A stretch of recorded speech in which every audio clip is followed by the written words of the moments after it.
Alright,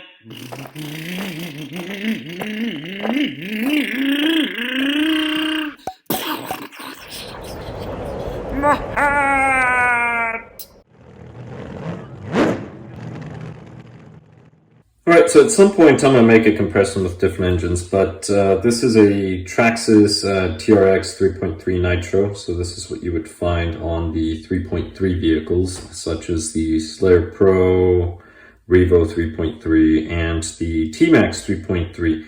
T-Maxx 3.3 out of the bunch, that's actually my favorite. I mean, the other ones have their qualities too, right? The T-Maxx has its pluses and minuses as well.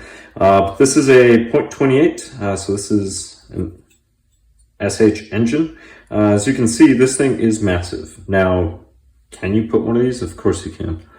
But it is going to require a lot of modification. So the main thing here, I'm not going to do the build, but I just want to compare the camera, give you some measurements, because those can be sometimes hard to come by. But notice pull start, it's not going to fit. Now, quick little thing about pull start. If you ever get a pull start, don't pull all the way out. That's how you break them. You actually just pull just a short little distance. But these are pretty nice. This one's nice and clean. This one, I need to tear down and clean everything thoroughly. That's the reason why it's removed. But let me go ahead and just first show you, and then I'll take a few measurements, not all the measurements. Now, this is a massive engine. I mean, look at the carb, look at the length. So this is one of the things with the T-Maxx, you're going to need a longer chassis. With the Revo, I don't remember exactly, but you have to flip the transmission to make the engine fit, or else it doesn't work. But also make sure that you use the lockout. It's a stronger gear. Sorry, I said lockout. What am I thinking? You're going to eliminate the reverse. I forget what the kit is called. But let's see. I'm trying to go center to center.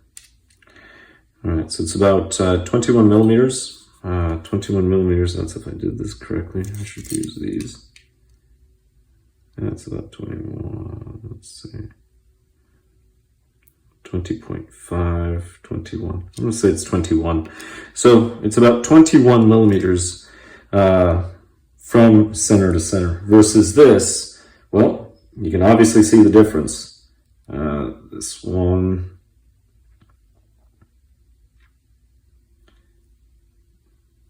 this was about 10.5 roughly. So this one's about 10.5. So there's a massive difference between where these mount. Those are one of the differences. Now, if we go for the width,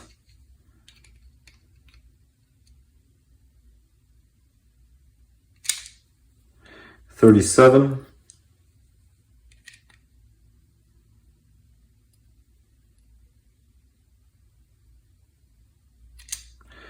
$31, 31.4. So there's a difference there as well. So you are going to need a larger motor mount. That's the other thing too. It's not that hard to build, to be honest. Now, something too is the length from rear to front. So this is about 118. And this is where, like I mentioned, you need that longer chassis for the T-Maxx. I forget who makes them.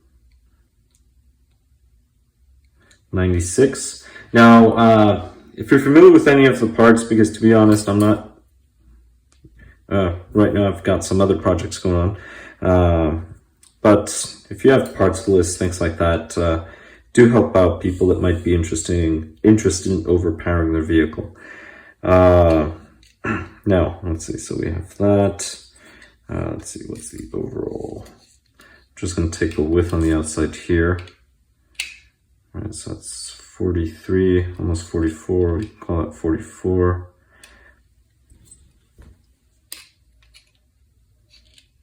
So this one would say 40. And the reason why I'm saying 40, I know it doesn't normally round up to 40. It's just if you have 40 millimeters of space, you are good. Now height. All right. 111, 112, 111. All right, so 111 height, excuse me, versus 105. That's the height. Now the heatsink itself, let me do it this way. This one we're looking at about 53, 54. Again, rounding. This one's just massive. 58, so I'm rounding to 58. Now, the interesting thing is, if you look at the carburetor openings, they're very similar. Practically the same. So, let's see.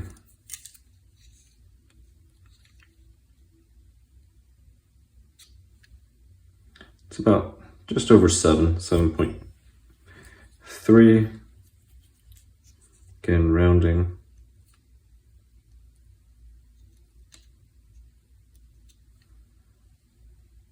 Six. So there's a slight difference, and that's actually going to make quite a difference.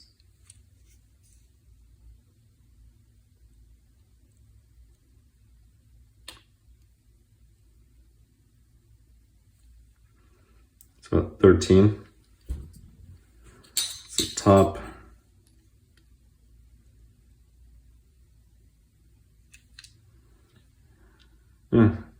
Just under 13.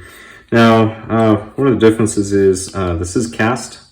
So this is cast, and this is plastic. So you have a cast metal part versus a plastic part. There's really nothing wrong with these. They're perfectly fine. So these engines are super cool. They're very powerful. Horsepower rating, I have no idea. They're probably just over 3 horsepower. I don't really care about horsepower, to be honest. I wish they had a torque rating. But if you know the horsepower and the RPM, you can calculate, do a rough calculation for torque. This one over here, to be honest, I have no idea how much power this has. Maybe a horse, 1 horse, 1.5. I really have no clue. Why? Because it's very difficult. You would need the same type of dyno, the dynamometer, to test the engines. So it would vary depending on when you test it, how you tune it, to which nitro fuel you're using.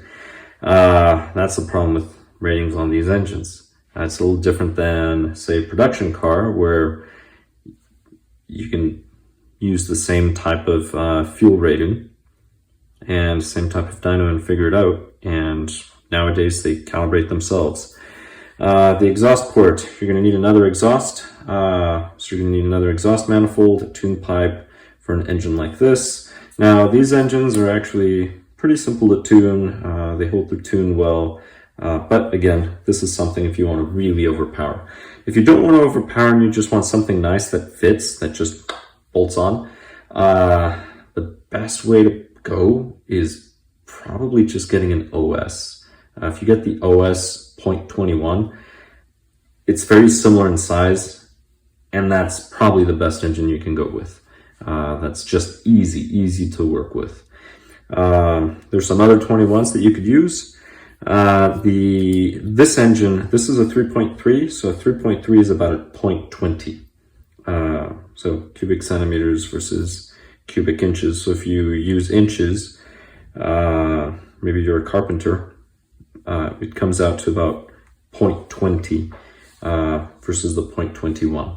So I would just go with the 0.21 if you want something easy. It is a little more expensive. It's about 270 as of this video, maybe somewhere around there.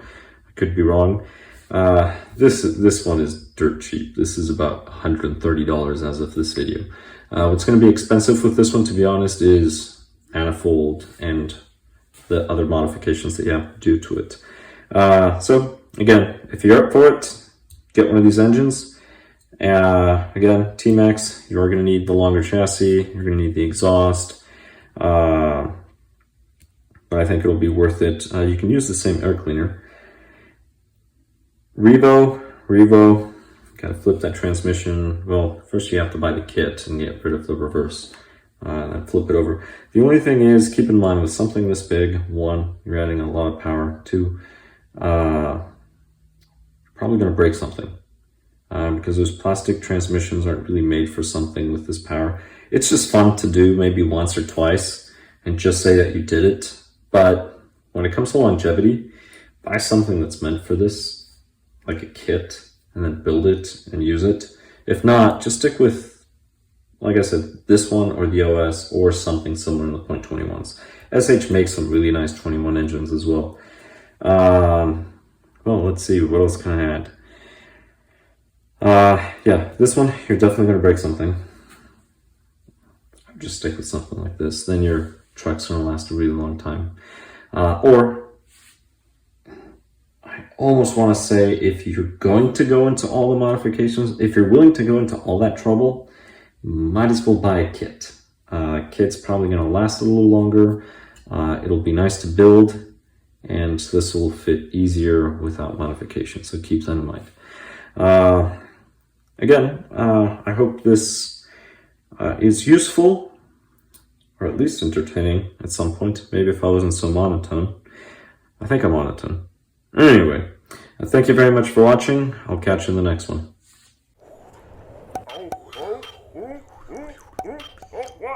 Oh, my hair! My tongue! My rod!